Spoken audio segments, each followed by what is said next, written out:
আরও একটি নতুন ভিডিওতে সবাইকে ওয়েলকাম জানাচ্ছি।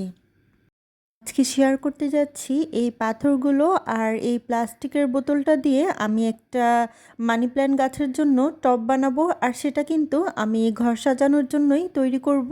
আর সেটা কিভাবে করলাম দেখতে হলে অবশ্যই ভিডিওটা শেষ পর্যন্ত দেখতে হবে। তার জন্য আমি প্রথমে এই ছোট ছোট পাথরগুলোকে সুন্দরভাবে বিভিন্ন কালার দিয়ে পেন্টিং করব। প্লাস্টিকের বোতলটা আমি ঠিক এইভাবে কেটে নিয়েছিলাম। উপরের যে পার্টটা সেটা আপাতত লাগছে না, তবে এটা প্রায়ই অনেক কাজে ব্যবহার হয়।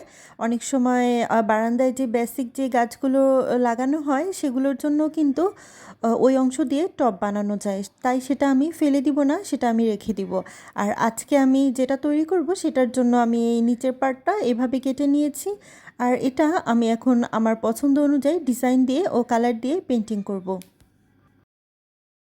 প্রথমে কিন্তু পাথরগুলোকে আমি পেন্টিং করেছি বা কালার করেছি এবং সেগুলো এক সাইডে রেখে দিয়েছি শুকানোর জন্য।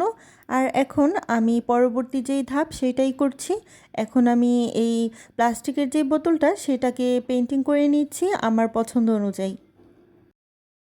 প্রথমে আমি ইয়েলো কালার দিয়ে পেন্টিংটা করার পরে ইয়েলো কালার হালকা শুকিয়ে যাবার পরে লাইট যে গ্রিন কালারটা আমি সেটাই দিয়েছি।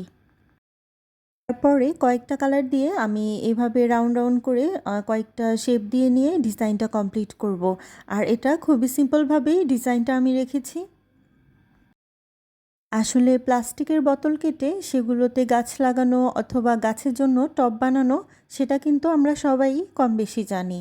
তবে এরকমভাবে একটু ডেকোরেশন করে বা পেন্টিং করে যদি একটা গাছ লাগানো যায় বা ইনডোর প্ল্যান্টগুলো লাগানো যায় তাহলে তো সেটা ঘরেই সাজিয়ে রাখা যায়।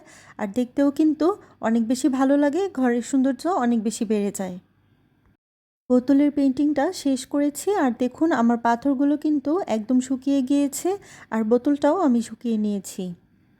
এখন আমি এইখানে এই মানি প্ল্যান্ট গাছগুলো লাগিয়ে নিব।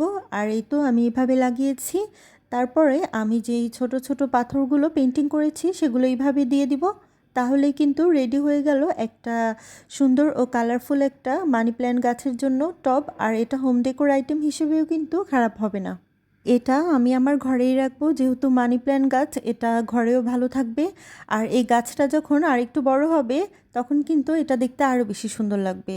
আজকের ভিডিওটা ভালো লেগে থাকলে সবার সাথে শেয়ার করে দিবেন, একটি করে কমেন্ট করে যাবে।